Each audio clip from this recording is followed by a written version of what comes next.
یستغفرون، جب تک آپ کی امت استغفار کرتی رہے گی، معافی مانگنے والے رہیں گے، اللہ امت کو عذاب نہیں دیں گے۔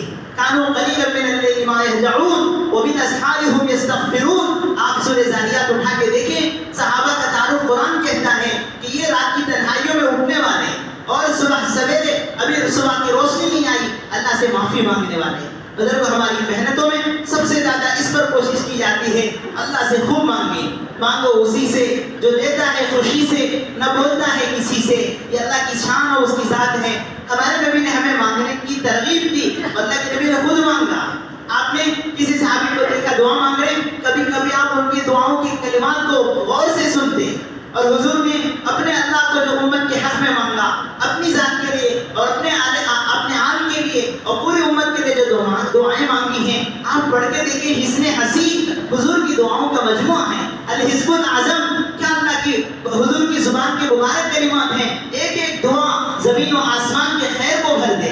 اللہ کے نبی کی پیاری دعائیں امام نووی نے جمع کی ہیں، عمل الیوم واللیلہ، آپ پڑھ کے دیکھیں کیا دعائیں ہمارے نبی نے مانگی ہیں۔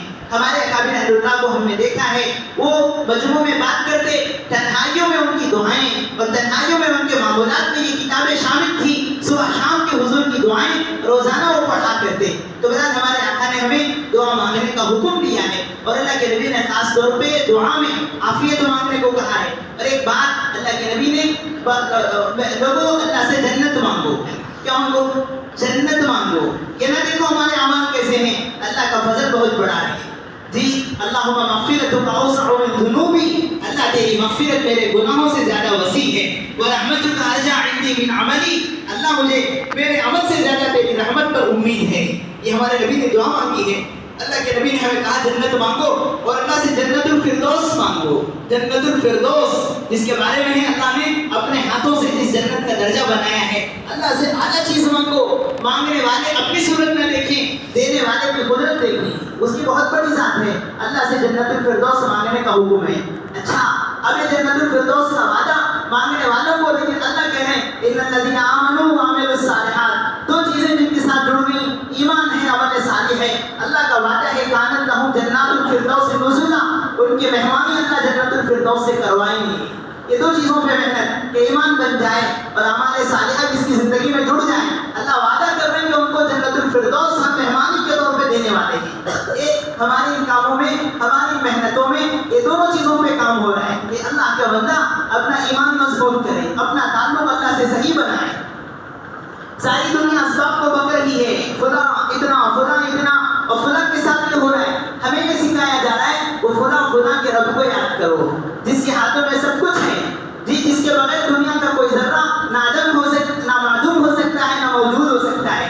عطا اللہ شاہ بخاری علیہ رحمہ جیل خانے میں ہیں، آدھی زندگی ریل میں کٹی ہے، آدھی زندگی جیل میں کٹی ہے۔ شاہ عطا اللہ بخاری ختم نبوت کی خاطر جس بندے نے اپنی زندگی داؤ پہ لگائی تھی، ہمیشہ حضرت کے ساتھ وارد رہتا۔ حضرت ایک مرتبہ جیل خانے میں ہیں، قرآن پاک کا ترجمہ پڑھ رہے ہیں، تو ایک جگہ پہ ان کو سامسکرت کا لفظ اللہ الصمد کا ترجمہ ملا، اللہ نرادھار ہے۔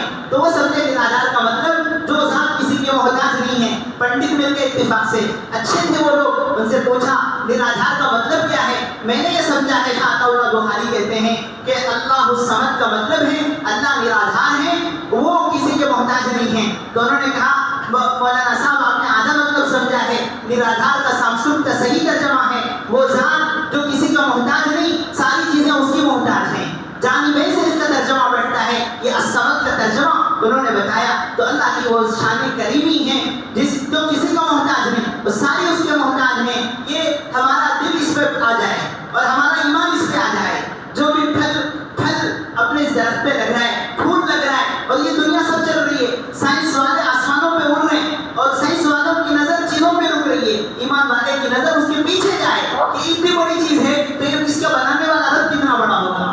جی کوئی اپنا ماسٹر پڑھاتا ہے، سب سمجھائے کہ یہ کاربن ڈائی آکسائڈ ایسا ہوتا ہے، پتے ایسے بنتے ہیں، پھول ایسے بنتے ہیں، وہ سب سائنس سمجھانے کے بعد ان سب کو چلانے والی ذات ایک ہے، وہ اللہ کی ذات ہے۔ تو وہ بچوں کا ذہن کتنا بنے گا، وہ بچوں کا ذہن کتنا بنے گا۔